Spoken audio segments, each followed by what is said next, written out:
Okay. Hello, everyone. Welcome. I'm still getting my bearings here. Welcome back to another live stream celebrating Music in May's 14th festival season. Cheers! Cheers! Hey, Robin, I match your shirt.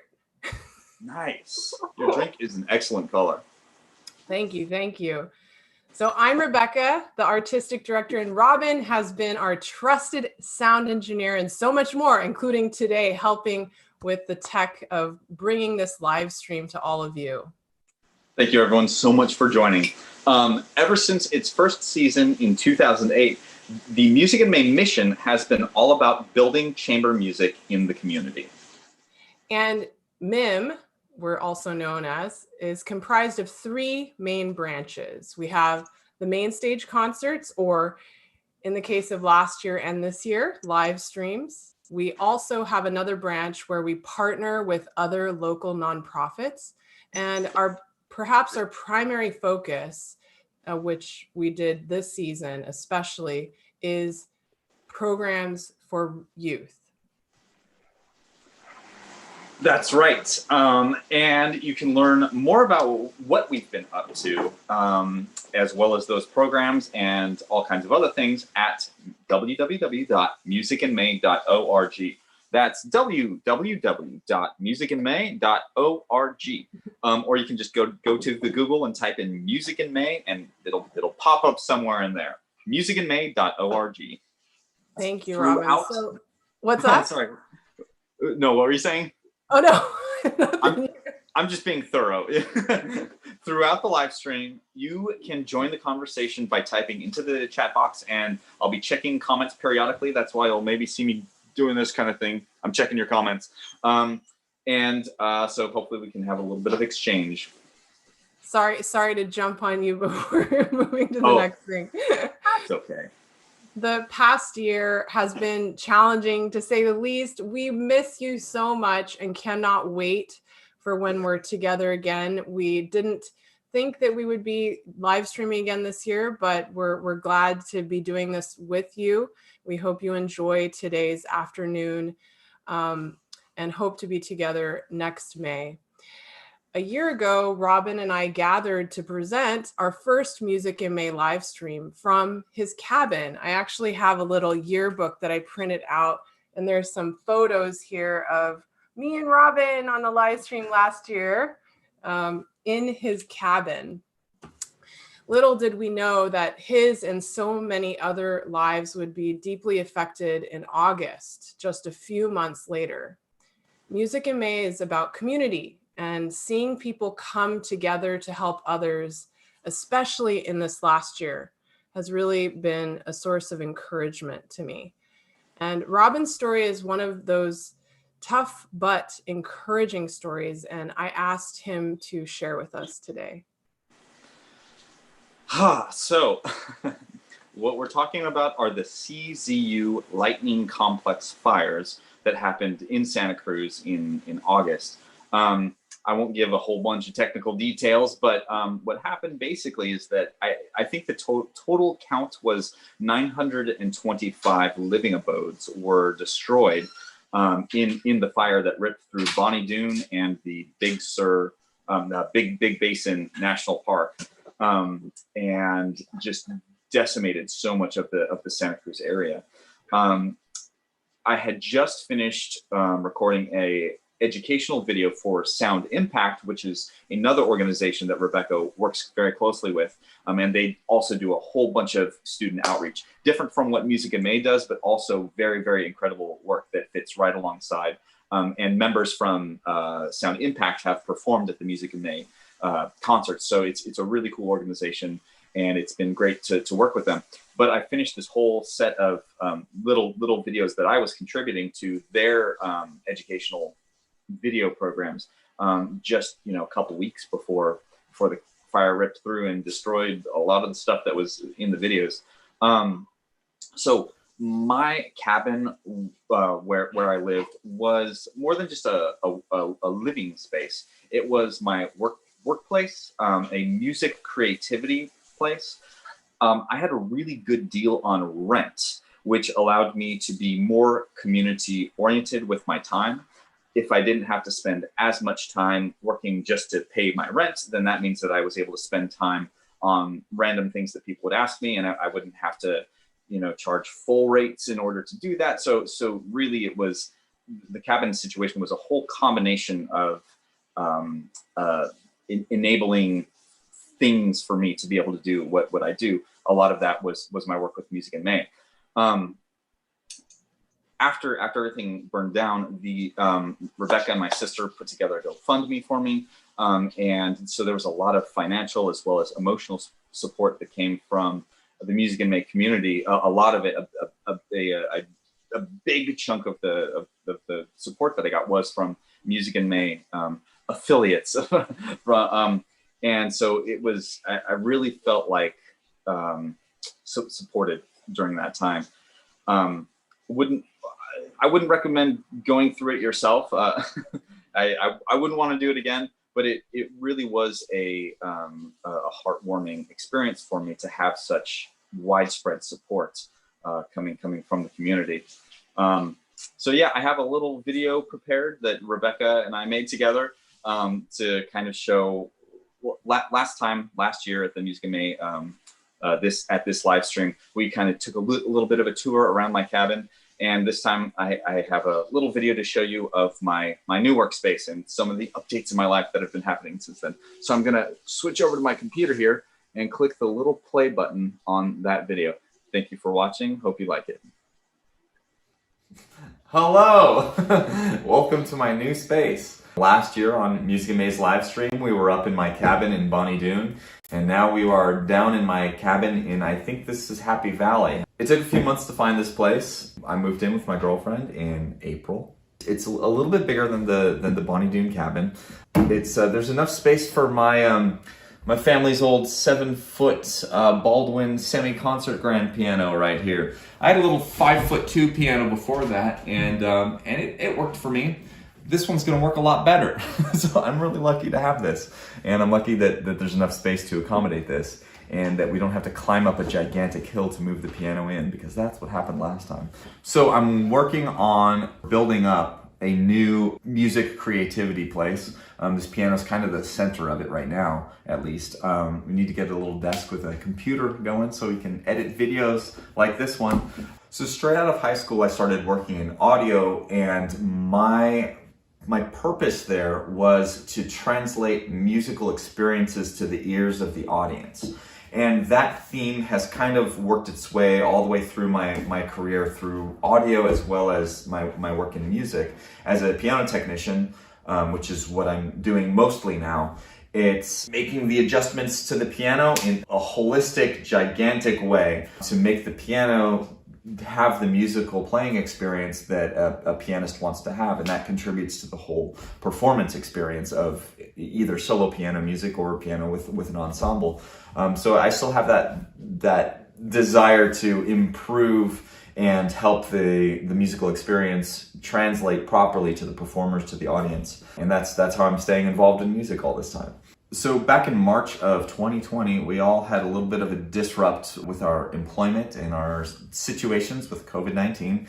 And for me, I immediately lost some thousands of dollars of booked gigs that I was ready for them to come in. And suddenly I had no work going on whatsoever. But about half my career by that point was working on pianos.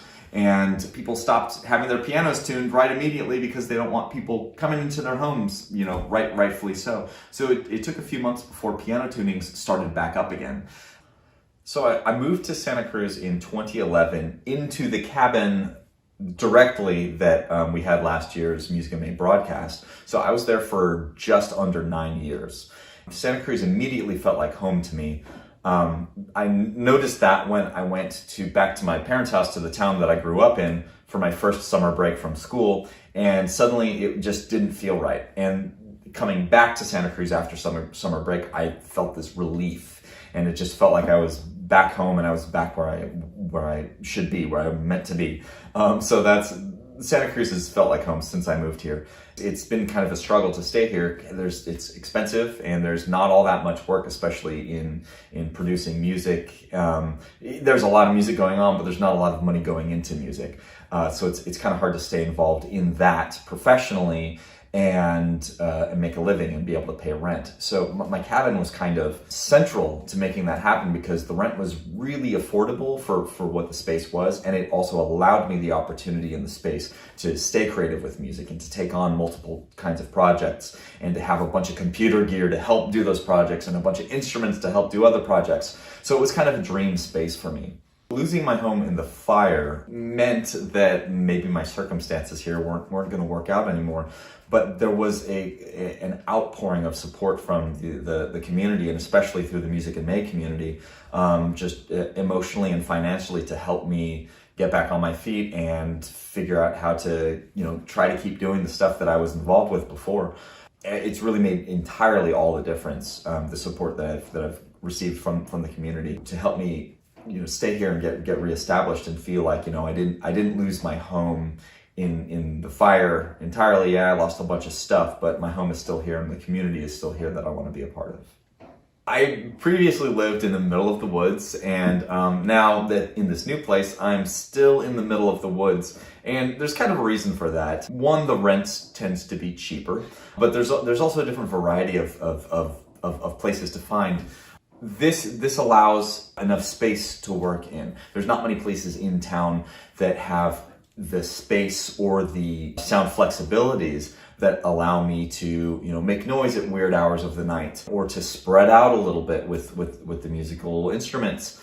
So I was in the middle of Bonnie Doon before, and now I've come down. It was up at about 2,300 feet. Now we're down at this is about 800 feet. Again, in this space we have here, my inherited my family's old, not that old, 1970s Baldwin semi-concert grand. It's a 7-footer, and it moved in here without too much trouble. As a piano technician, I know how to work on these things, coincidentally, so I'm going to be working on getting it sounding at its best, refreshing it up and bringing new life back into it. That's what we do with pianos, is we give them a new life. But this space is really nice. There's, over this way, we've got a nice quaint little kitchen that Janine and I have been working on keeping clean and tidy and making food. That's what you do in a kitchen, right? But it's a nice space. It feels like home again. It's got space to spread out, which is important to feeling like home. The stove comes complete with a Sopranino recorder,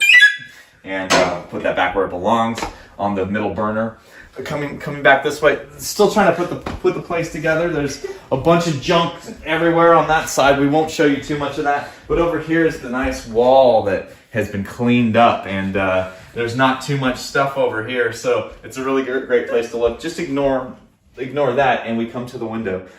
There's trees outside. There's some farmland. There's some grapes being grown out there. I think they call that a vineyard. It's nice. It's relaxing. There's bushes around. There's trees around. There's oxygen being produced. It feels good. You can walk outside. You can breathe. It feels wonderful. That's kind of what drew me to this place, to reestablish. Come back. Hi. So this is Janine. Hi, I'm Janine. She is my girlfriend. Hello. And she has moved into this place with me, and it's helping me keep sane and being an excellent homesteader. It's really nice here. We both enjoy the same kind of circumstances, like the outdoors and the lack of abundance of people, that kind of a thing. And this is the perfect location for it.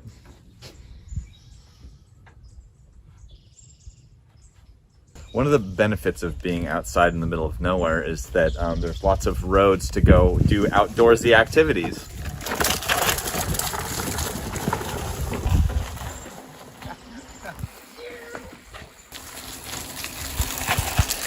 So before the fire, I used to do a lot of mountain biking, mainly for exercise, but also for fun, because it's really fun. And I did lose my bike in the fire, so my brother helped me to buy a new bike right here, and Janine was so convinced to buy her own bike. So now we're doing some riding pretty much every day, or as much as possible.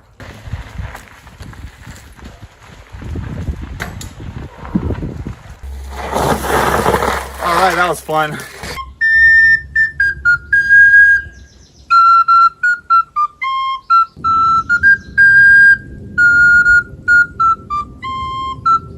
So as much as nobody ever wanted to hear the Sopranino recorder, it's made its way into your video, into your home without your consent. So thanks again for visiting our new home. The future's looking bright. It's been a weird couple of years. I feel like we're coming out of it. It's a strong community here, and I'm so thankful for all the support that I've gotten this past few months. Oh look, we have a visitor who's come up to see what all of the trouble is.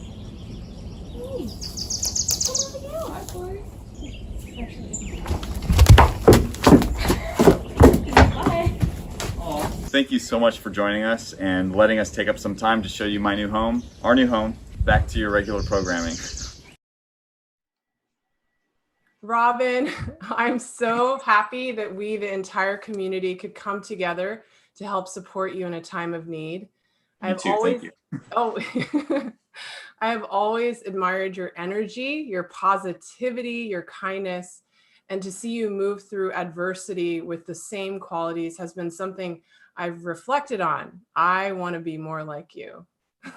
And by the way, I am so thankful that in November, for those of you who don't know, I got married and you helped me achieve my dream wedding. Only a dozen close family attended in person, but 11 countries, friends and family from 11 countries joined us online. Thanks to you, Robin. So thank you. I am so glad that I got to be a part of it. It was so fun. Speaking of which, is Shane there? Actually, he's right here. Come on in.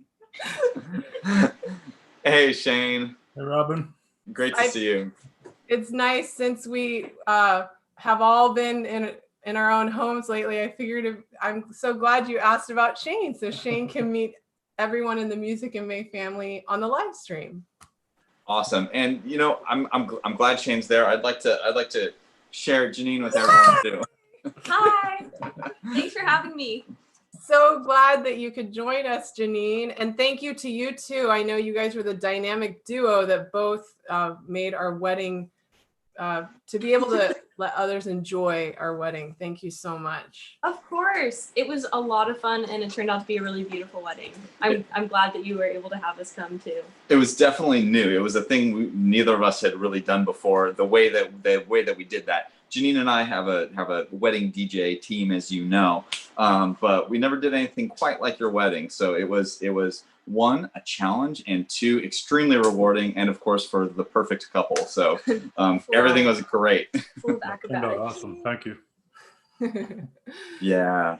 Well, so now that everyone knows Shane and Janine, well, I can't wait for the live Music and May concerts. We'll have them there hopefully in person. Yeah. Shane, I guess you've never been to a Music and May concert. Janine has, actually. Like 3 years ago, I think, when we were still in person. She on one of the days helped me on stage, moving stuff. And if anyone out there remembers, you might remember, there was a point at whichever year that was that there were a couple of people wearing sunglasses on stage as we shoved stuff around.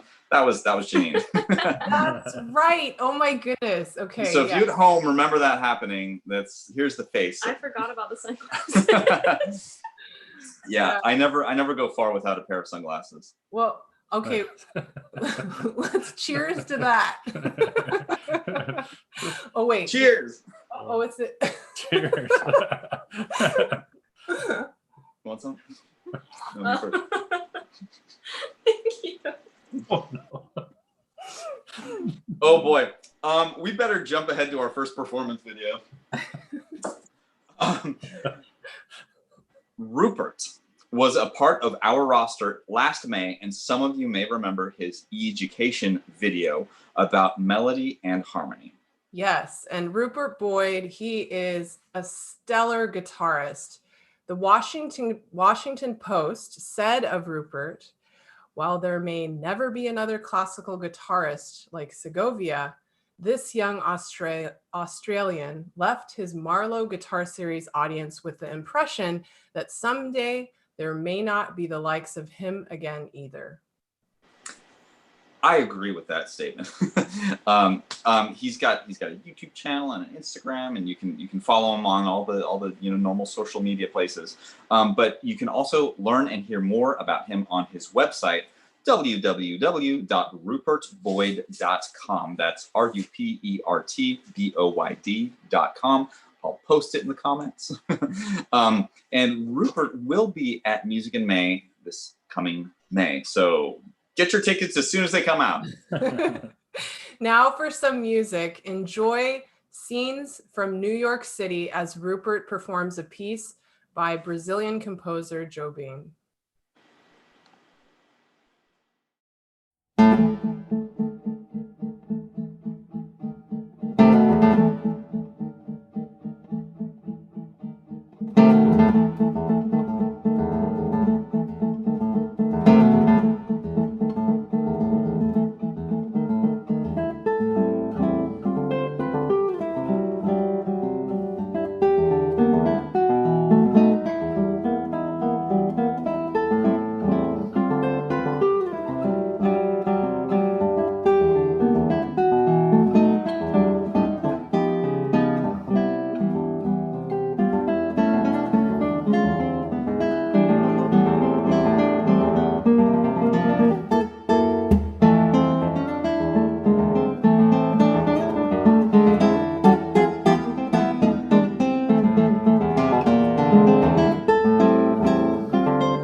Thank you, Rupert.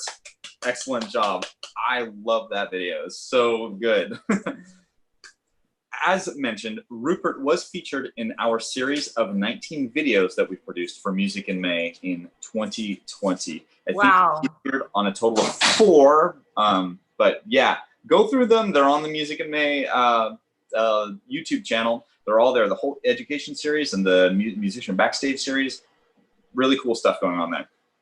Yeah, those 19 videos, that was quite a time-intensive adventure, and I'm so thankful to you, Robin, for all your work, never-ending work with me on Zoom every day for, was it 8 weeks? Yeah, it was about 8 weeks. In the first few weeks, it wasn't quite every single day, and then near the end, it was like multiple times per day. Whew, that was a lot.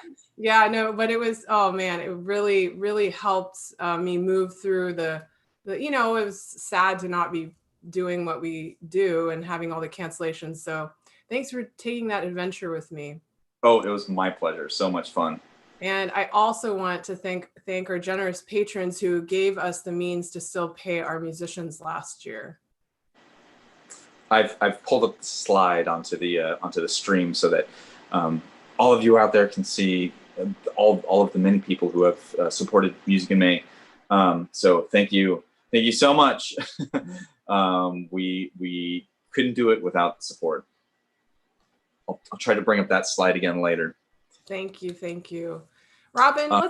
Let's take a trip down memory lane. What do you remember most about working on all those videos last season? Oh man, so many things.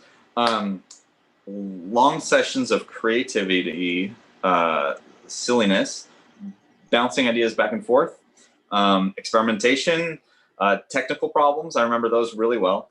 And staying up way too late to get the videos finished and uploaded for the next day. Sometimes we were like just barely there. It all worked out though, and we didn't compromise anything. It was just a load of work. It was much more complicated than we had anticipated, and it was totally worth it. A couple of specific things that I remember. For Rufus's video, I made many Rebeccas on the screen. It took maybe like a half hour to make the whole thing, and it was just for like a second and a half of her playing. Well, dun dun dun dun. Yeah, that's in Danny's video. Danny Stewart. Oh, it's Danny's video. Yeah. Oh, that's right. Took way too long to do. Totally worth it. It was so. I mean, I was on the ground laughing. It was hilarious. I also remember on the other side of things, my computer just dying mid editing. I've got my monitors open. I'm like intensely working, and my video card overheated, and the whole computer just tanked multiple times. Yeah. But hey, we got through it. Yes, we did. I also remember Shane joining us and showing such a keen interest in and support for what you were doing. So, and I thought that was really cool. And it was great to actually get to know who Shane was, before meeting him in person. Yeah, well, and that was really nice, since part of us getting to know each other moved on to the Zoom. So it was nice of you to let him join, and it was fun for us to meet up on Zoom. Yeah. What about you? What do you remember from? Oh gosh, I loved thinking about how to add random sounds and visuals to appeal to young people. I would dream it up and come to you, and you had this never-ending trove of sounds to make it happen. Or if you didn't have the means, I remember Danny and I both played a little fiddle tune in our education videos, and I thought, oh, I'd love to hear it yee-haw after, and you just recorded it and made it happen. I remember in Ashley's clarinet video, he was playing the bass clarinet, and we added the images of the didgeridoo and the elephant and sounds and on the screen. I remember from Alexandra Leem's rhythms and tempo video, a man vocalizing South Indian rhythms. Oh, and yeah. Also in the video, we have a special friend, James, and Alexandra's sons. They were doing the floss dance to show difference in tempo. And then to kind of amplify the learning, you added on top of that Vivaldi spring to accompany their dance and just change the tempo. Yeah. Yeah. That was fun. That was a good time. Let's see. I think that it is time for us to invite one of our special guests, a crowd favorite wherever he goes, and also featured in our video series last season. Who remembers the musician who did the video on practicing? Anybody? Anybody remember? Leave it in the comments if you remember. Go ahead. I'll read it. I'll give you kudos. We're about 30 seconds to a minute delayed from you, but I'll see it and I'll see who you are. All right. Here's another clue. Who was the musician who created the education practice video, who came to us from his bassoon cave? Okay. I want to now. Yes. I want to welcome now Rufus Olivier Jr. Please join us. Oh, hi, Rufus. Hey, Well, Rufus. hey there. Hi, how's everybody? Oh, thank you. Hope we didn't keep you Doing waiting great. too long. Oh, no, I had lots of things to do, you know? I'm cool. Yeah. Wonderful. I see you there joining us from your bassoon cave. How are you doing this week, and how has your last year been? It was a strange year. This is where I lived for most of that year. And fortunately, the opera got back to working in Marin County at the Marin Civic Center doing a drive-up Barber of Seville, which Wow. was incredible. Actually, it worked really well, and Wow. it took a lot of technology to make it happen because the musicians were literally 200 or 300 yards from the stage in a separate tent. Wow. So we were just linked electronically to the stage, and people would tune in the opera on their radios in the cars. Cool. Wow. It was It's really wild. like a drive-in movie theater. It was a drive-in movie theater, a COVID drive-in movie theater, but I'm used to sitting inches, almost feet away from the flute player, the clarinet player. The flute player was 30 feet from me. So when you're talking about ensemble, the challenge was, how do you play with the flute players? I can't even see them. They're so far away from me. And so Wow. it was a challenge using electronics, headphones, and just my own personal mixing box so I could hear different parts of the orchestras when I needed to play with them. It was wild. Amazing. That's Yeah. wild. Wow. It's well, I guess if it was going to happen at any point, I'm glad that we do have technology that's connected us and made such a feat possible. Yes. I think that technology was only invented last year because we had to have zero latency. You can't Yeah. have a 1 or 2 second lag between a singer and a musician. And so, had not that been invented last year, circumstance is the mother of invention, and there we were. We used 18 musicians. I call us the Notorious 18, and it worked out really well. I think it was a success. Wow, that's so cool. Given that strange new way of playing, as well as your video that you did with us on practicing, I have to ask: are you a machine or a human? No, I am of course I'm bored. kidding. I Yeah, am bored. Star Trek. We got a Star Trek fan here. I'm a Star Trek man because it's a little deeper, philosophy and whatnot. Yeah. Well, no, I just wanted to comment that your video on practicing was really great because it is so important. It is so central to being a musician. And I'm not a great musician, but practicing is like the central thing to me doing that, and it just goes to show with all those years of practice, you get thrown into this new strange situation. Like you said, the flute player is way over there, and you still manage to pull it off. And it's just great to hear, a success story from what practicing can do. Oh yeah, if I could get my students to connect the dots between practicing and getting better, I'm a success, Yeah. But yeah, you're right. You're right. It comes in. My brother-in-law used to say, to be a musician, you have to have elephant ears. And in that situation, the elephant ear came in because you're listening so far away and doing things with people so far away to make it happen.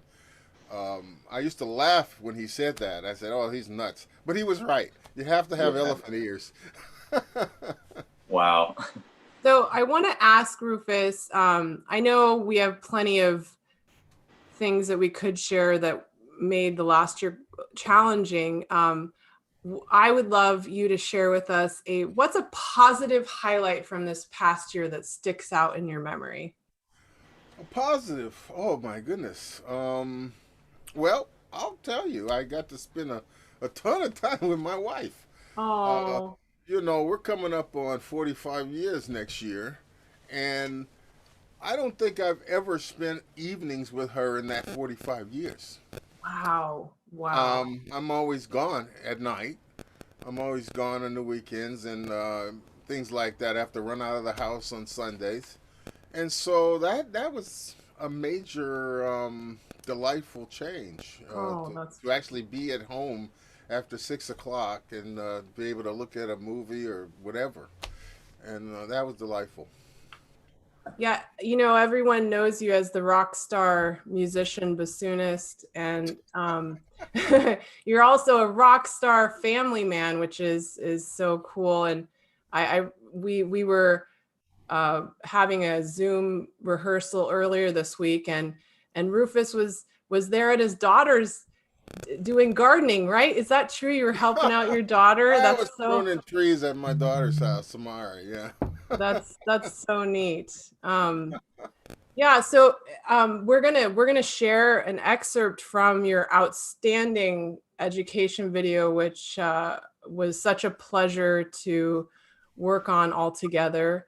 Any final remarks? What do you remember putting together video? Or I don't know, how do you think that, how are the arts and music going to be affected moving forward? Do you have any thoughts or parting words of wisdom?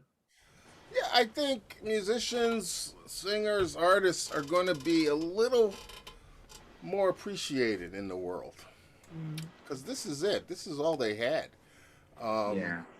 People singing in the balconies in Italy, and these Zooms and the music in May. My colleagues played the string players were able to play in public, but the winds players weren't. So the string players turned out to be the heroes.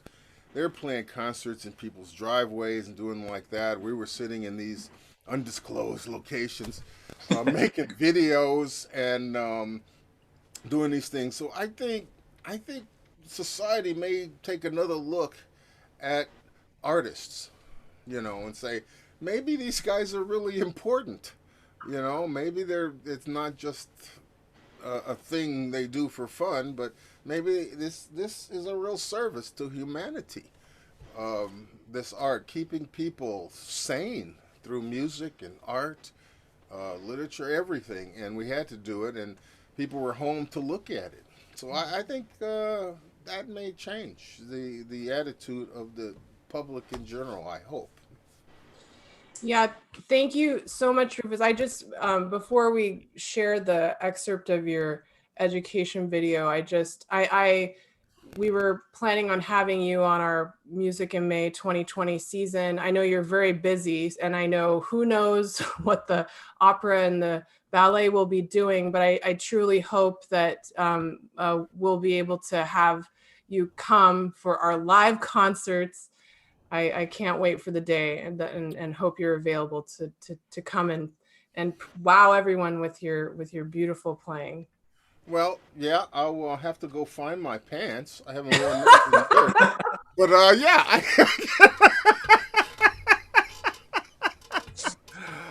That's if a I can valid find my point. pants, I'll show up. I'll be there.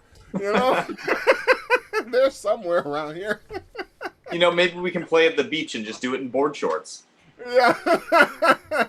Outdoor concerts. There you go. Oh yeah.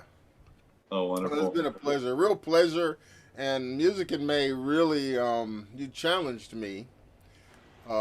Music in May challenged me. They gave me so many projects to do and things to do. And that challenge actually helped me do the ballet and the opera things they wanted me to do. By the time I got to the opera videos and the ballet videos, I was pretty much electronically a pro because of Music in May. Oh, that's wonderful. I'm so glad to hear that. And again, thanks for working on those videos with us. It was a lot of fun. Oh, it's a new thing, a new age. Here Yeah. Well, thank you for joining us today. Again, it was such a pleasure to work on your videos, and a pleasure to have you with us today. My pleasure. All right, now we get to enjoy about a 6-minute excerpt from Rufus's education video. I just have to push the right button on my computer, and that is the hardest part of this evening.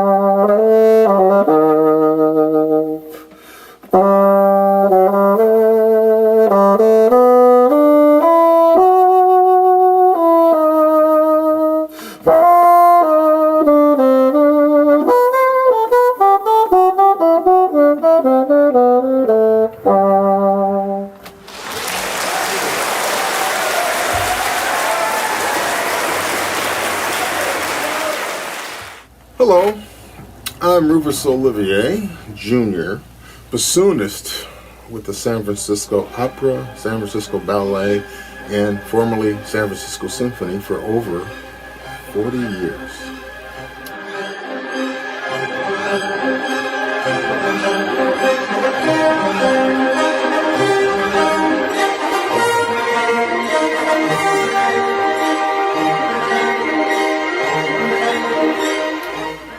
I'm coming to you from an undisclosed location. I call this my bassoon cave. I'm here talking to you because my manager, Rebecca Jackson, told me to be here, and I never like to cross her. You know, I'm often asked why I picked the bassoon. Well, it picked me. I thought I was going to play the oboe, but the guy who hands out instruments in junior high said, "Take this bassoon, we're out of oboes." I knew right away that it was going to work out just fine. I don't know why, but it just clicked. Everything clicked. I like to call my career a bulletin board career. All of my lessons were from PTA or special grants that I had seen on bulletin boards in school. My parents never paid a penny for lessons. I've been playing all my life from about 12 years old on, in almost every type of music. My love of classical music comes from listening to my sister Beverly play her violin night and day. She's older, sorry Bev, so I don't know when I noticed. It was just there. It was just always there. My dad, Rufus Sr., was a saxophone player before World War II, so he always was a support and teacher to me, and his daily work ethic inspired me to this day. Along with my dad, musicians like John Coltrane, Charlie Parker, Wes Montgomery, as well as numerous singers, bands, and orchestras inspired me. Now, there's a saying, Johnny does best what Johnny does most. I'll say it again. Johnny does best what Johnny does most. And that means practice, basically. repetition. Whatever you do, you can apply this to math, English, a foreign language. I apply it to my bassoon. Repetition is my friend. In other words, I have to go over difficult passages or fingerings. Things like that. Sometimes I have to just sit in a room and play scales.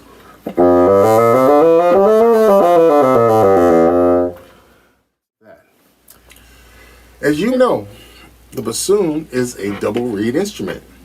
And since I'm in my bassoon cave, I'm going to give you a look at what I must do to make a reed, a double reed. Now, I have to get this thing from this tube of cane all the way to the actual double reed that you play on. At a time like this, when we all have time to reflect and think of our global situation, I'm reminded of a few things. One is that we are all the same. Two, when all else shuts down, it's the arts that keep us going. Music, acting, painting, dance, science is what's holding the world together. The one thing that the universe remembers are the arts. It shows man, womankind at its best. And if you're looking at this, I think you already know that. We're going to get through it. We're all going to get through it together. And I just want to thank you all for allowing me to show you a little part of my professional life as a bassoon player. You take care and maybe we'll meet you. You know, I'd love to meet all of you one day. Bravo! Bravo, Rufus. We hope that you enjoyed that video as much as we did. The past year has been an interesting year of musicians moving from the stage to making recordings at home. Actually, to that end, one project from last summer that stands out for me is the San Francisco Ballet produced a film called Dance of Dreams, and the music was from Vertigo by Bernard Herrmann. Each of the musicians from their homes recorded individually, me in my home on my iPhone voice memo, and music director Martin West mixed all the hundreds of recordings together, and they set it to this new Dance of Dreams film produced by San Francisco Ballet. And to that end, our next performer shows how musicians have really ventured out into producing incredible art on their own from their homes. He is an instrumentalist that we have never featured on the Music in May stage before. Yeah, so we've never featured trombone. Dennis Hiron is originally from Los Angeles and currently lives in Michigan, where he is completing his DMA. He gave an inspiring presentation to youth last month, sharing photos after performances with John Williams, Queen Latifah, Stevie Wonder. He even has a photo with Steven Spielberg. He's enjoyed a varied career that has taken him all over the world, including his appointment as acting second trombone of Los Angeles Phil in 2017 and 18. You can learn more about Dennis at DennisHiron.com. That's DenisJiron.com. I'll put it in the comments. And without further delay, Hounds of the Underworld, composed by Stephen Mapar for 6 trombones, all parts recorded, performed, and produced by Dennis Hiron. As usual, you gotta go over here and click some buttons.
Wow, that was a really cool pandemic project. Yes. It yes. is so nice to see all of the artistic creativity that being stuck at home has allowed people to pursue. Since so much of my usual work disappeared right at the beginning of the pandemic, I actually had the time to refocus on a few of my own music projects. Nothing too serious, but I made a couple of video music recording videos as well as some skateboarding videos. These, oh, there's a bug here. These would not have happened if I was still busily working nonstop. So the pandemic has definitely been a mixed blessing for me. Yeah, that was so cool how you used material from your music video on the Sound Impact Time Travel Education Series. You sang, you produced the video and audio, and what are all the instruments you played on it? Just a couple. I did vocals, guitar, another guitar, lead guitar, bass guitar, and drums. Wow, wow. Yeah, it was also an experiment in video and audio recording for me, just trying to get my skills up to the next level.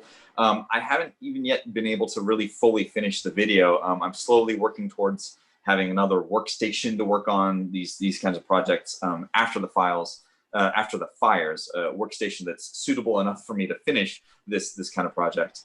So hopefully I'll have that eventually. Yeah, I hope so very soon. Can viewers look up that video where? The best way right now is to see it is on YouTube. Search for Sound Impact Building Sound. It should be the first result. That's the Sound Impact video, and the segment that I have completed on that is in that video somewhere near the end. But watch the whole video because it's great. But again, Sound Impact Building Sound, and that video is in there. It's a whole multi-tracked video kind of a thing. So cool stuff. Again, mixed blessing. Glad I was able to do it. Yeah, Sound Impact did another education series. It's 10 episodes, so it's another great one. If you haven't seen those episodes, I'd highly recommend it. I think it's time for some more music. Excellent. Our next performer is someone whose career I have followed ever since we were classmates at Juilliard. Cellist Wendy Law was a part of MIM's inaugural season way back in 2008. As you'll see in here, Wendy is so expressive, and it's something that not only comes across in her playing, but also in how she lives life. One thing I have admired is how innovative she has been in her career, and she is truly doing the work to make art more accessible to the masses. She has a very large presence on YouTube, including a visual album called Pasión, all available YouTube.com/Wendy Law. And there's much more on her website, wendylaw.com. I'll put that into the chat as well. Wendy is also an example of how artists have continued to use music to help heal from tragedy. She recorded this video that we're going to play, sadly, after her grandmother had passed away. Of this, Wendy writes, Since we cannot be there physically today for Grandma, my mom and I did the next best thing by playing a musical tribute to her. Thank you for joining us in honoring her. Please enjoy their performance of Dvorak's Songs My Mother Taught Me.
Thank you so much to Wendy. Actually, Wendy this year was one of our featured musicians for the youth programs, and definitely a moment from her programs was a highlight to me.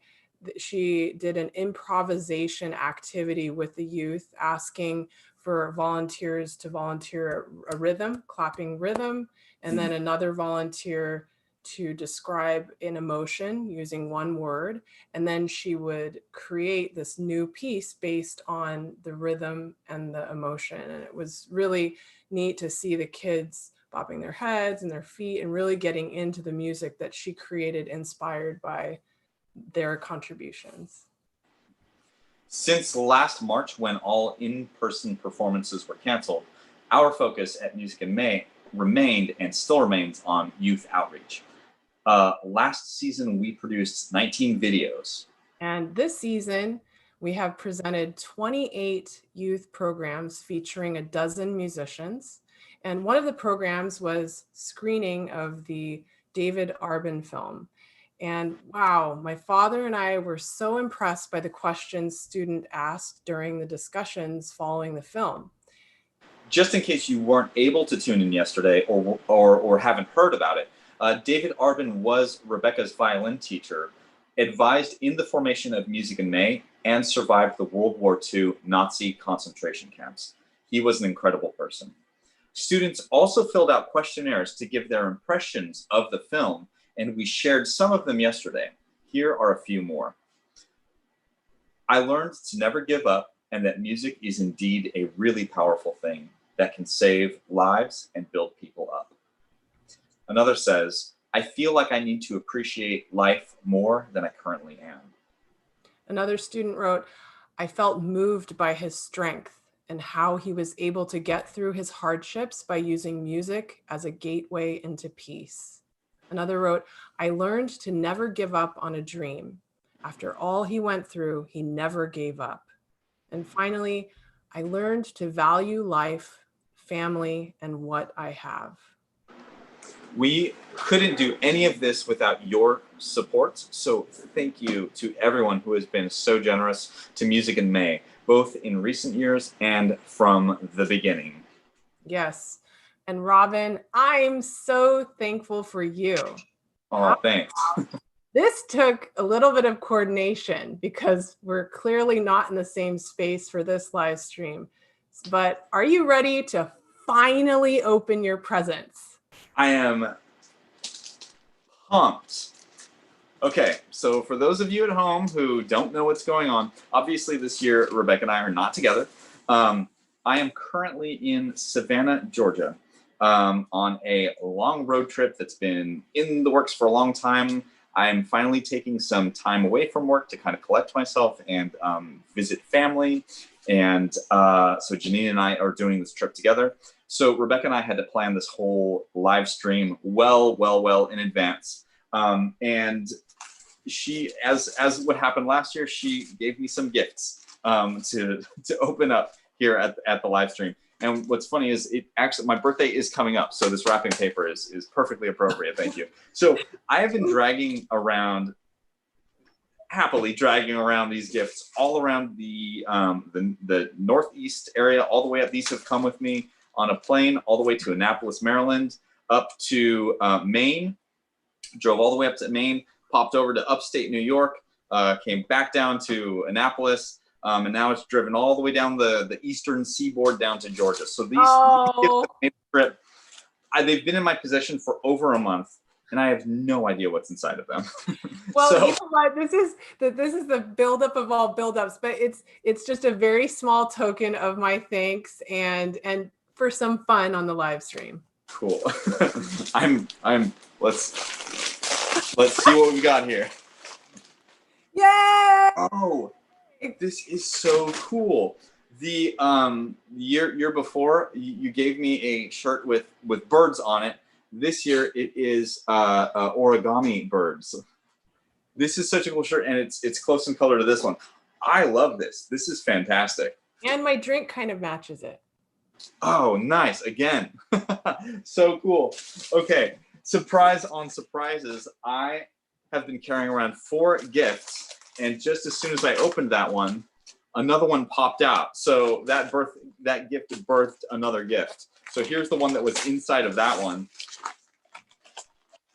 Oh, cool. Oh no, this is hilarious.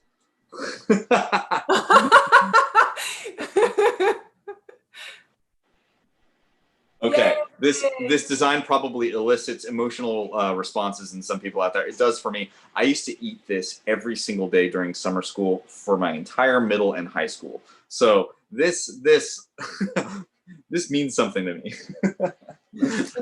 Wow. Okay, a couple more to go. I know you're all waiting for music, so we'll get onto it really soon. We're almost there. We're almost there. You did a great job wrapping these, by the way. Oh, Excuse thank me. you. They've been, you do not know how many places they've been moved in and packed into different suitcases and things this whole time. No, that's amazing. That I'm really surprised they're still all wrapped. Yeah, no, I am too, actually, after everything they've been through. This is a cactus bottle opener. It says it's a novelty bottle opener. No, this is central to life. This is no novelty. This is great. Okay, I'm loving these. Thank you so much. Is it the tiniest one? Is that the smallest one? This is not the tiniest one yet. Okay. Should I save this for last? No. Do that one next. Do that one. Okay. All right. This one is.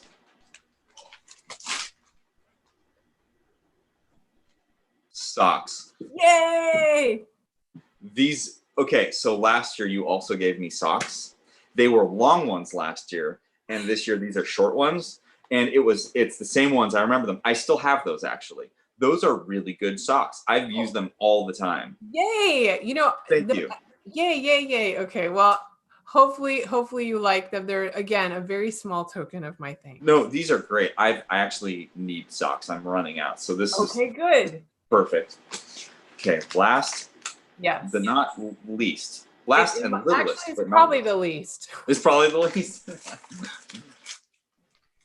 I know I'm gonna like it though. Oh my gosh. Okay, ready? Ready? Yeah, ready? Oh. I thought even though we couldn't be together, we could sort of match. This is brilliant. I love it. Yay! Thank you. You know what? I needed these. I'm so glad these are in my life. They're coming with me everywhere, and I will find places and ways to use them. There's 2 of them. Oh, yes, actually, I have 2 too. Oh my gosh. Perfect. These may be making an appearance at the next Music in May live concert. Just saying. No guarantees. Yeah, the live concert. Yes, that's a good idea. Okay, well, I'd say cheers. Happy 14th anniversary. Happy 14th anniversary. So on our last year's live stream, you heard the next musician, principal clarinet of the San Francisco Opera. You heard him perform La Traviata Fantasy. And for those of you who saw the Arbin film, you heard his original music on the soundtrack. We premiered his string quartet at MIM 2014, and this year we present a piece by Jose Gonzalez Granero, sponsored by Santa Cruz's well-known philanthropist and our friend David Kahn. Piece in 2 movements, this chamber concerto was written for piano, trio, and orchestra. To learn more, visit www.josegonzalezgranero.com. I'm not going to spell it out. I'm going to put it in the comments because we're going for efficiency here. So please enjoy the 2016 premiere of Jose's Chamber Concerto featuring pianist Christine McLeavy-Payne, cellist Jonah Kim, and myself on violin with Stanford Philharmonia and Anna Wittstruck conducting.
Bravo! Cheers!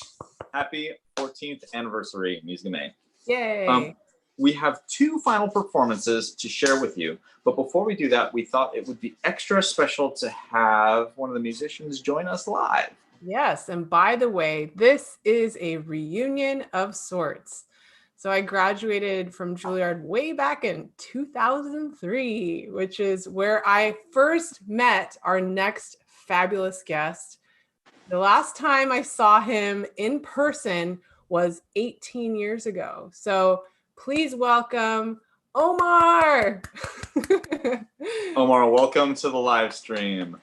Awesome. Hey, Omar, how are you? Hello, great to see you again. Always great to see you. Oh my Thank goodness. you. I have so many wonderful memories from New York City days, spending time with you and all our classmates. But first, tell us, where are you joining us from? And so where do you live? All right, I am a resident of Daytona Beach, Florida. Moved there after my first major career. I traveled with Carnival Cruise Line for many years and retired from there in 2018 and met my wife working for the company as well. And we settled down and wanted to choose a place to be. And this was the place where we ended up. Oh, that's yes. so wonderful. Yeah. Well, and I'm really looking forward to the day when I can meet your entire family in person. And I hope that day is not too far from now.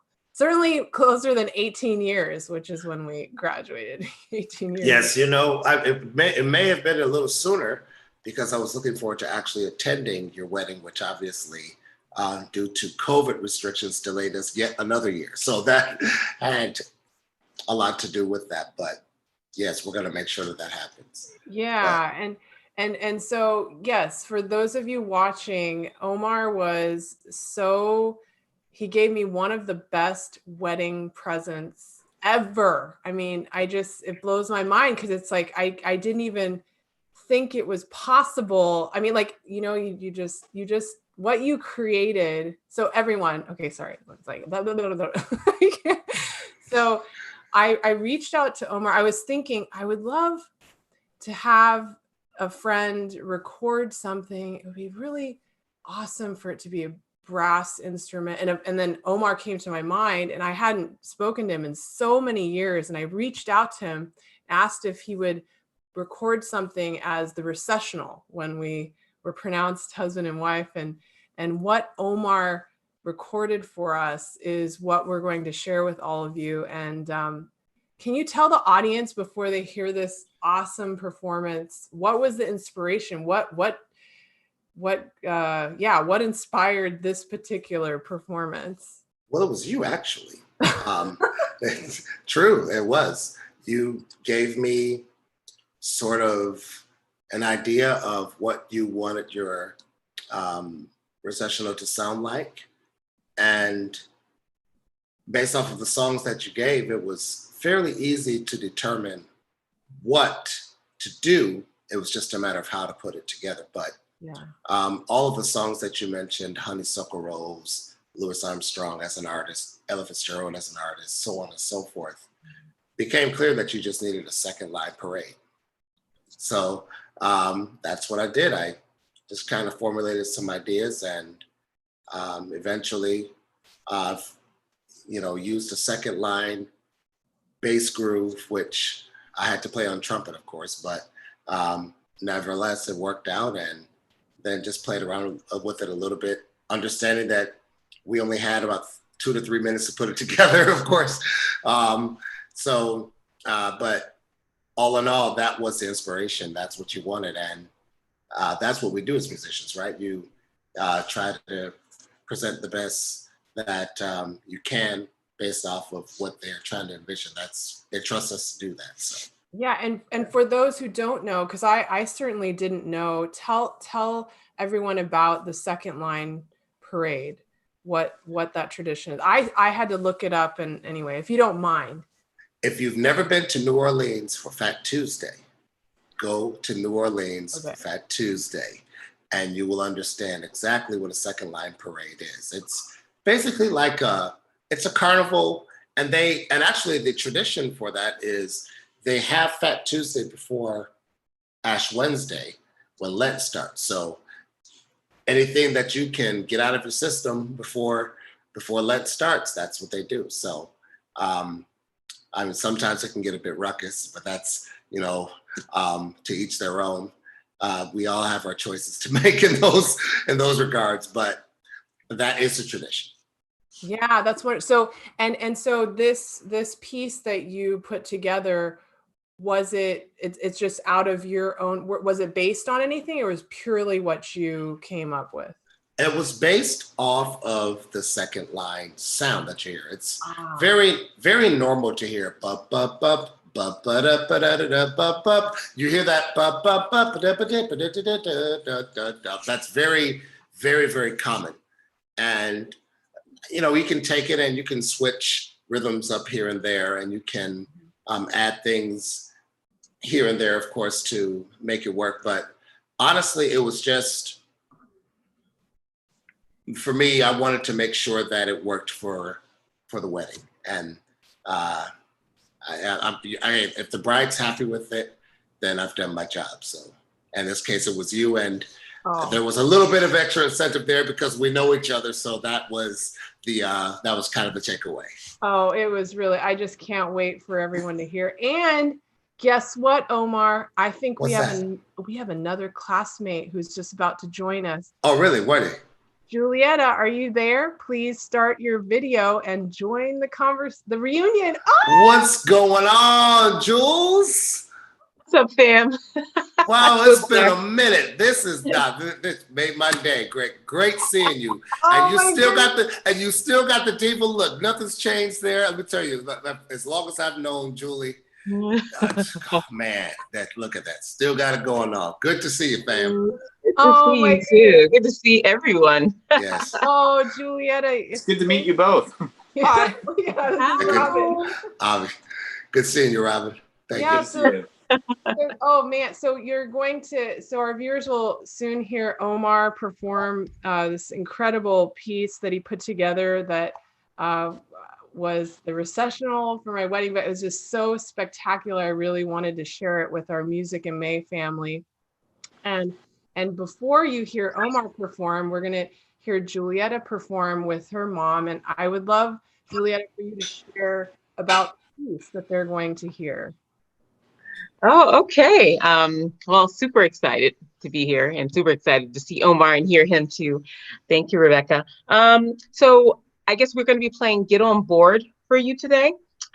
This piece, my mother is just this amazing consummate musician. So she composed these, or she arranged these African-American spirituals for me. They were originally for the late Joy Simpson, who was my aunt, who is a Naumburg winner, and premiered these with the National Symphony. I say these because Get On Board is a part of 3 different spirituals that are kind of combined, but we're just going to hear one today. And so I was just like, you have to compose these for me because we need this in our repertoire. And so Get On Board, it's a spiritual, because most spirituals were not just, songs that African-American slaves sang, but they were code songs that helped people realize that the Underground Railroad was coming, which to them indicated freedom. So you're going to hear like all these train motifs that kind of are reminiscent of the Underground Railroad. And the song's very simple. It's just get on board, little children, there's room for many more. So it's indicating the Underground Railroad, but also it was a song of hope, helping people think about ultimate freedom that could be in eternity in heaven after their time here on earth. So it's a very special piece to my heart. So I hope you guys enjoy. Yeah, no, I heard a recording of it, and you're playing with another pianist, and I was overjoyed that you sent the recording with your mother who arranged it. And also thank you, Julietta, for being a part of our youth programs this year. It was so wonderful to hear about yeah, I mean, just your entire family's the musical tradition is just so rich, and I think it would really inspired the youth as well as me to listen to more of your story. So actually, so this is a reunion because Omar, Julieta, and I were at school together in New York City almost a couple of decades ago. So Julieta, Omar told us, I know, I can't believe it. Omar told us a little bit about what he's been up to in the last 18 years. What about you? What are you up to? And actually, where are you joining us from tonight? Okay, well, such a long story, but I'll keep it brief. I'm in Maryland right now. Due to the COVID and the COVID pandemic, it made a lot of us in New York just kind of not want to be there. So I'm here until I begin school again. I'm going back to school to get my doctorate in music. Can you believe it? Okay. So I'll be attending Stony Brook University next fall. But I do a lot of teaching on top of my playing. I teach at Brooklyn College, which is in Flatbush, Brooklyn. And I also teach at the Harlem School of the Arts. And I'm in the process of putting together my own, I want it to be a free program for youngsters in Harlem that are underserved to get the opportunity to learn their instruments. So I'm in the process of putting that together. So still all things music, but mainly like it's teaching a lot these days to kind of carry on a legacy. And so that's taken up the majority of my time, spending time with my family. During COVID, it's been a lot less playing. It's been a lot of hiking, a lot of being at home, calling people, a lot of hiking, being at home, calling people. It's been a lot of the same. Yeah. So I'm just glad to get out of the house. But very glad for this season. Yeah. What about you, Omar? What are your days looking? Actually, you have a new little one, right? I sure do. I have to. Have you met Yoshi yet or seen Yoshi, Julie? No. Jules? Well, at some point, after this, I'll make sure that I show up. We actually just put him to bed about a half hour ago, maybe a little more. But he's 19 months old now. Today. And he's getting a little opinionated and doing what toddlers do, but he is the absolute joy of our lives. And I'm just so great. It's amazing to see how much joy a little one can bring into your life. So that's part of it. But during COVID, I've been teaching at an elementary school.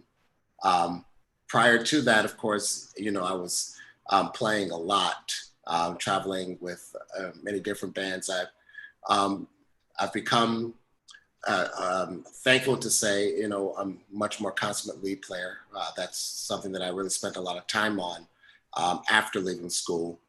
And at the same time, of course, playing a lot of shows, spending some time with some of the people in the with the Hispanic community, playing a lot of salsa bands and merengue groups, so on and so forth. But everyone's been locked down, so I figured it would be best to give back to the community by teaching to the little ones. And the school year ends on the 4th for the students, which cannot come soon enough. As much as I love those kids, it'll be good I see now and understand why now, teachers get those summers off, because it's a lot of work. Yeah. But yeah, but they, someone taught us too growing up, right? So I've spent some time working with youth too, and I'm right there with you. It is so amazing and rewarding. And boy, at the end of the summer, whew, it's been a great summer, and I'm glad to move on. I know, right? Yeah. Well, thank you so much. Before we play your beautiful performances, thank you again. I thought not to put you on the spot, but I would put you on the spot. Do you have a New York City student story that stands out in your memory? from school days. I know I have to kind of think about it. Omar, if you do, you can go first. That's a good question, Rebecca. It's been so long. I know, right? I know. I'm like, it's been You've so blocked long. it out of your memory. We understand. Really, it really has. I maybe not New York, but I did attend Yale University for my master's degree, and I graduated from there in 2005. So even that was 15, 16 years ago. I can't believe that just seems so long ago. But her name was Angelica Fedrowski. I think she is actually getting married in the next few months or whatever. But she ended up going to Long Island University and did some other things later on, and has also become a consummate band teacher in her area in Connecticut. So that's the only one I can think of from that far from back. What that has done now, you asking me that question, I have to get back in touch with her because it's been a while. But thanks for asking that. I'm glad you kind of put me on the spot. I need to keep up with these people.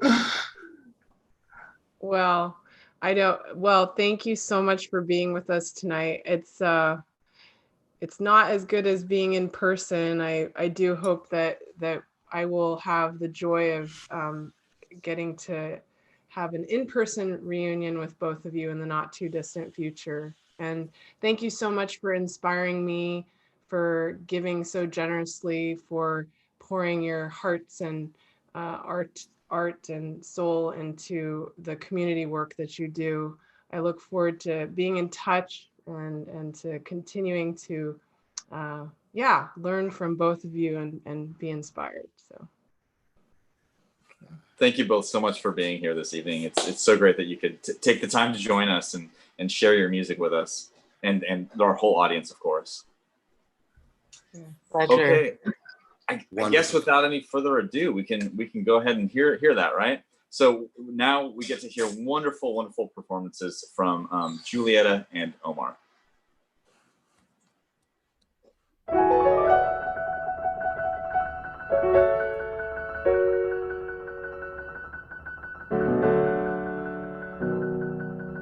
all aboard.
Alrighty, thank you, Julieta and Omar. Those were such wonderful performances. I'm so jazzed by them. All of the videos this evening have been top notch. We hope that you have enjoyed them as well.